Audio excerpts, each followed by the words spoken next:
The Crypt interviews in association with Mayo Leisure Point Castle Bar.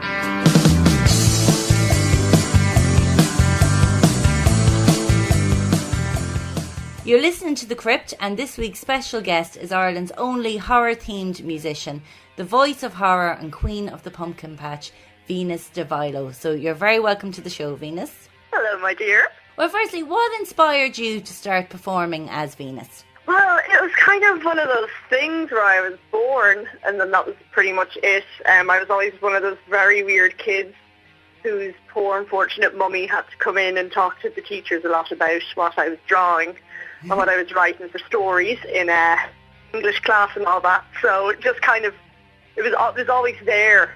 And then as I got older and got weirder, it became a bit more acceptable if you had a guitar in front of you. I mean, that's just, forever it was, forever it will be, really. And then how would you describe your music? Oh, God, I can't really, which is what I like. I just like, it's horror.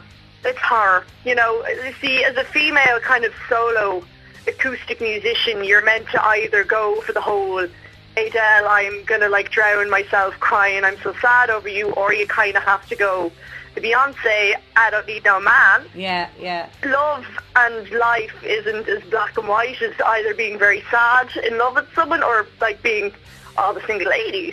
Yeah. No, there's the whole plethora of bizarre emotions in between being sad and happy. There's anger, there's frustration, there's jealousy, revenge, there's obsession, there's the red murderous rage that comes from, sitting in an office day in, day out. There's a whole host of emotions that I don't think are being explored enough in music, and that's my job. And the rage and the obsession, and I adore horror movies to the point where, I've had boyfriends break up with me because they just can't keep up, basically, with the horror. So, I like to imbue my music with that too. Definitely draw a lot of influences from horror movies. So basically I write about the things people don't really write about every day, that are being written about, just not every day. And I have to say, you have an amazing voice. It's so powerful. Dude, don't I? Thanks. Oh, it's fantastic. Thank you. Well, it would help if you liked it, if you're having me on your show. Well, that's it. Well, what can people expect when they come to one of your gigs? Oh, a lot of fake blood. A lot of real blood, more often than not. Someone always ends up injuring themselves, mainly me. Stage, I tend to get a bit carried away. Very theatrical. Glitter, lots of glitter. I like kind of... while I have big dreams of having Rammstein, stage performances, I unfortunately have to make do with, kind of exploding glitter-filled balloons by myself on stage. So... lots of burst rubber and glitter and blood. And it gets very personal, very intimate as well. I'm not afraid to kind of leave the stage and kind of come sit on someone's lap and just kind of sing at them a bit. And awesome. so I'm all about giving them the scare, and there's nothing that scares Irish people more than kind of having someone come off a stage and kind of get in their face a bit. It's great. That is so true. People are terrified of anything out of the norm, so if they're already seeing me at a gig, be it one of my own gigs, or I do a lot of kind of open mic nights, because I think, for anybody who doesn't know, an open mic night is just basically a night in a local pub. Mm-hmm. Where musicians just come, try out a few new songs and stuff. Very tame, very ordinary stuff. So I think if I can do what I do musically and get a complete bunch of strangers who are absolutely terrified of what I do initially on my side, I can kind of play to any audience. So do a lot of that. So. Well, you're based in Dublin. Do you just gig there, Absolutely. or have you performed in other parts of the country? Oh, yeah. Up north, a few places over the country. I was at the Leitrim Species Festival in April. That was Ireland's first ever goth and industrial festival. Oh, really? It was basically big shed in a field on a mountain range in Leitrim, full of goths. Oh, awesome. Dancing to EBM at 3 a.m. Glorious. Fantastic. And that was the first year of it, you said? Yeah, it was. It was bizarre. It was and I had my own midnight show, and everybody was absolutely plasticated drunk. So, I don't know know how much they took out of it, but it was a lot of fun. Oh, excellent. I'd say there was a lot of interaction there, so... Oh, absolutely, because there was, it was in the middle of nowhere, like literally up a mountain range. Hell couldn't be that cold. And there were technical problems galore, so I thought, rather than spending like 15 minutes pissing about trying to get microphones and leads to work, I just hopped down kind of like off the stage onto the steps and just kind of got them to stand around me in a very personal space invading group and just sang to them from there, because I just thought, feck it. Sure, it's not happening. Well, you have me dying to see you live now, and we're going to get the chance because you are going to be performing at Screenvention, Ireland's first horror convention this February.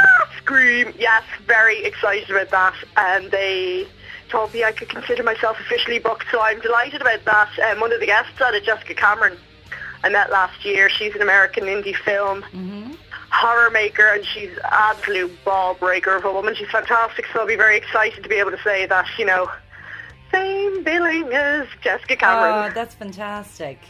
Yeah, no, Screenvention's going to be good. I heartily endorse anything that promotes horror in Ireland. Oh, 100%. And Absolutely. who else, apart from Jessica, are you really looking forward to meeting at the convention? Myself. Oh, but of course. Actually, beyond Jessica, I actually don't think they've released that much information. I know there's going to be a lot of cosplay. I know there's going to be a lot going on with films. I can't wait to see what they've got in their screening rooms and stuff like that. And it's out in the Red Cow as well, and I've actually been a guest at some different anime and gaming conventions out in the Red Cow Hotel, and it's always kind of like, it's in the middle of nowhere kind of, and it's really cool because you're kind of there for the day and you're there to kind of just immerse in whatever's going on. So. Oh, brilliant. Yeah, because I haven't been to the Red Cow before. I'm looking forward to it. Well, as well as Jessica, they have Kane Hodder, Friday the 13th, and Tony Todd, Candyman, and Nicholas Vince and Barbie Wilde from Hellraiser, and Alex Vincent, who was Andy in Clive Child's Barker's Play. new one at the moment, so that's, it's all about the Pinhead lately. Oh, it's going to be amazing. I really can't wait for it. Then getting back to your music then, I was watching some of your music videos on YouTube, and they're like mini horror movies. Absolutely. Do you come up with the ideas for those yourself? Yes and no. It's kind of, when I write my songs, I want my songs to be like mini horror movies. Like every song is a story. It has a beginning, a middle and an end. Considering they're all horror themed, they're all like horror stories. That just kind of lends itself to, they're just basically translation onto the screen. Basically like that, like horror movies, that's what I want to do. Well, can you talk about the EPs you've released so far? Yeah, there's been 5 kind of EPs, albums, whatever you want to call them. In 2012, I launched my first one, Edgar Allan Poe, which was kind of like the kind of me finding my feet. It was like the 6 least crap tracks I had written to date. Just put them out there to see what happened, and it just kind of grew legs of its own. It kind of just, so that just kind of, it was just really popular. I was very surprised. And then there was a second one that came in 2013, which was called Till Death Do Us Party. That was a three-track EP that had the song Crazy For You and Fantasy, both of which got made up into videos, YouTube. So Crazy For You is all about kind of a cannibalistic necrophiliac stalker, and Fantasy is just a good old-fashioned lesbian vampire. So check them out on YouTube. And I actually, believe it or not, I made a really bad, poorly recorded tween goth poetry album. Basically, I do comic books and kind of zines and illustrations and stuff, and I decided to knock together 13 kind of really awful kind of rhyming couplets with some creepy pictures. So I just kind of got my MP3 player and recorded me reciting the poems, basically, and chatting about them, and that is up there. It's called Creepy Like Sunday Morning. Then there's Handle With Scare, which is my first full-length 13-track album that just got launched on October 13th. And then out last week on Friday 13th was Slashing Through the Snow, which is my Frightenous album. I'm very happy about that. Yeah, that's a great idea. It's brilliant because it's like every year it's like, who's going to be, the Crapmas #1? Which one of Simon Cowell's bitches is going to be annoying us. And then, everybody's heard all the old Christmas songs. Everybody thinks, oh yeah, let's get Rage Against the Machine to number one. But why? That's not a Christmas song. If you want to really shock people, do a Christmas song, but do it well, do it different. Oh, well, we'll have to start a Facebook campaign now to get Venus to number one for Christmas. Trying to, but it's not very popular, so I don't see that happening. And considering world events lately, I have a feeling there's going to be some class of a charity single actually for the number one this year. So I might have to wait till next year's Frightmas album, which I am working on, called In a One Hearse Open Sleigh. Direct follow on. So that's going to be out next year as well. So if I don't make the Frightmas number one for this year, I'm definitely trying for next year. Well, it's really cool. It's a 3-track album. I'm going to try for a longer one next year, but it's basically got a song on it called Santa's Sleigh, S-L-A-Y, just basically Santa taking his naughty list a little too personally. Another one called Mistletoe Tag, the pun on the word mistletoe and toe tag. Yeah. Basically a girl who, her boyfriend cheats on her on Christmas Eve, and she kills him with a snow globe, as you do. And then a year later, she's just so depressed at the thought of spending another Christmas alone, she makes a nice little noose out of some fairy lights and the song. And then there's, I rewrote the hubris of the ego, rewrote The Night Before Christmas a few years ago to recite at a Christmas gig that actually not a single person turned up to. Oh, no and way. I was really sad because I'd worked really hard in kind of rewriting The Night Before Christmas and learning it, that the next year I recorded it really crappily onto my MP3 and just put it up on SoundCloud. And I really liked that, but I thought, okay, I'm going to do Christmas album, have to put The Night Before Christmas, although mine is The Night Before Christmas Massacre, up onto the album. So I got like this really bad 80s Casio keyboard that this girl in college lent to me like years and years and years ago, and I put like these really bad 50s B-movie organ effects and like just recorded it properly, and it's a very, very horrible, horrible poem. It's brilliant. It's good. It's like just, I really went to town on that one, to be honest.